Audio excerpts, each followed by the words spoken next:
안녕하세요. 신명진 목사입니다. 날마다 말씀과 함께 오늘은 예레미야 11장 18절부터 12장 6절까지의 말씀을 중심으로 은혜를 나누겠습니다. 예레미야 11장 18절 이하의 말씀은 예레미야가 유다 백성의 죄를 고발하고 그에 대한 하나님의 심판의 메시지를 전함으로 인해서 당하게 된 고난을 고백록의 형식으로 기록하고 있습니다.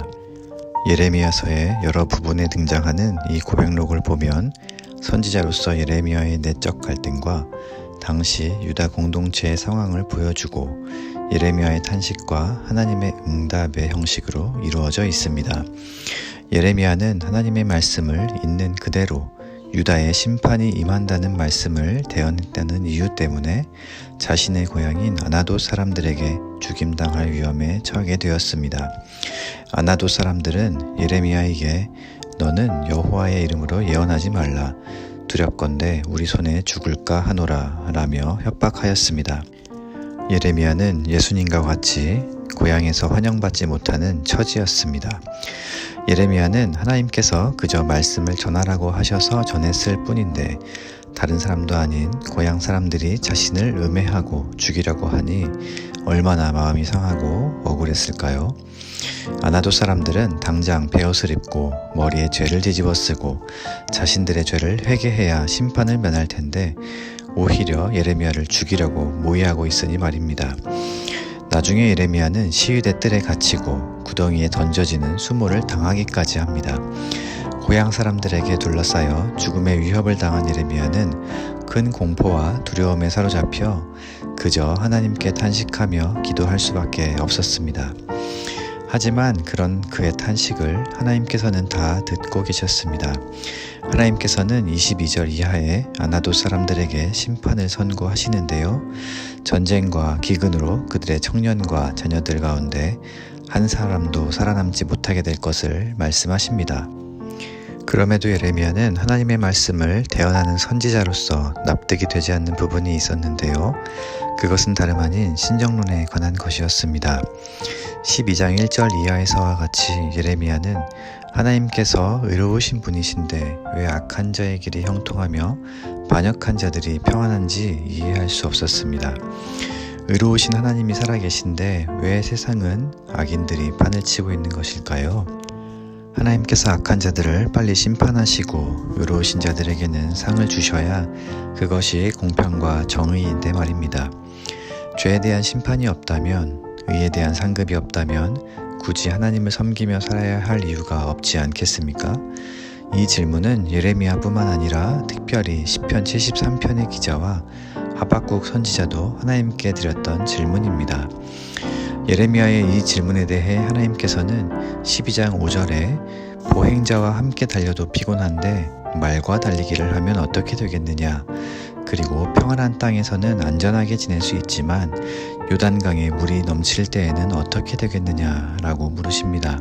이 말씀은 지금 예레미야가 느끼는 어려움들은 보행자의 수준이고 평안한 땅에 안전하게 지내려는 것일 뿐 나중에는 말과 함께 달려야 할 정도로 힘들고 요단강 물이 범람할 때와 같이 더 힘들고 어려운 상황에서 사역을 해야 한다는 의미입니다. 하나님께서는 예레미야가 현재 고향 사람들에게 당하는 배척과 위협으로 인해 마음이 약해지거나 선지자로서의 사역에 대해 회의감에 빠지지 않기를 바라셨습니다.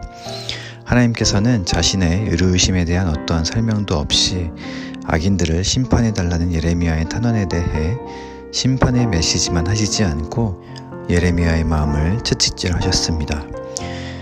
사랑하는 신소교회 성도 여러분, 본문에서 예레미야 선지자가 느꼈던 감정은 예수님을 믿고 따르는 우리 모두가 동일하게 느끼는 감정일 것입니다. 하나님께서는 예레미야가 인과응보의 신앙으로 의인의 상급과 악인의 심판을 계산할 것이 아니라 어떤 상황에서도 하나님의 말씀을 담대히 선포하고 대언하는 하나님의 종이기를 바라셨습니다. 사역을 감당하면서 때때로 사람들이 나를 어떻게 바라보고 어떻게 생각하느냐보다는 하나님께서 나를 어떻게 보고 계신지를 더 의식해야 합니다. 그렇지 않다면 시험과 고난이 찾아올 때 하나님보다 상황과 환경의 지배를 더 많이 받게 됩니다. 지금 당하는 어려움은 가벼운 것일 뿐 앞으로 더 힘든 순간들이 있을 것이라는 하나님의 말씀이 어쩌면 서운하게 들릴 수 있겠습니다만, 우리의 연약한 마음과 생각이 하나님의 말씀으로 정금과 같이 더욱 연단이 된다면 사도 바울과 같이 내게 능력 주시는 자 안에서 내가 모든 것을 할 수 있다고 고백하게 될 것입니다. 예레미야는 부정할 수 없는 살아계신 하나님의 실존 앞에서 말씀을 대언하도록 부르심을 받은 선지자였습니다. 우리는 하나님의 부르심에 후회할 때가 있지만 하나님의 부르심에는 후회하심이 없습니다. 때때로 순종하는 삶 가운데 사람들의 핍박이 있다는 것은 어쩌면 신앙생활을 잘 하고 있다는 증거입니다. 악인들의 형통을 판단하고 심판해 주시기를 탄원하고 싶을 때도 있겠지만 중요한 것은 사람을 바라보지 않고 하나님의 일을 감당하는 것인 줄로 믿습니다. 누구보다도 하나님께서 우리의 마음을 잘 아십니다. 지금 우리 앞에 놓인 일보다 더 큰 일을 감당해야 할 순간이 오게 될 때 넉넉히 승리하는 시은소교회 모든 성도님들 다 되시기를 주님의 이름으로 축복합니다. 함께 기도드리겠습니다. 하나님 아버지, 주께서는 나를 아시고 나를 보시며 내 마음이 주를 향하여 어떠함을 감찰하시는 분이십니다. 매일의 삶 속에 임하시는 하나님의 말씀을 붙들며 하나님의 통치 안에 살아가도록 도와주옵소서. 현재의 고난은 장차 다가올 영광과 좋게 비교할 수 없음을 알게 하시고 우리 공동체에 맡기신 사명을 온전히 감당케 하옵소서. 살아계신 예수님의 이름으로 기도드립니다. 아멘.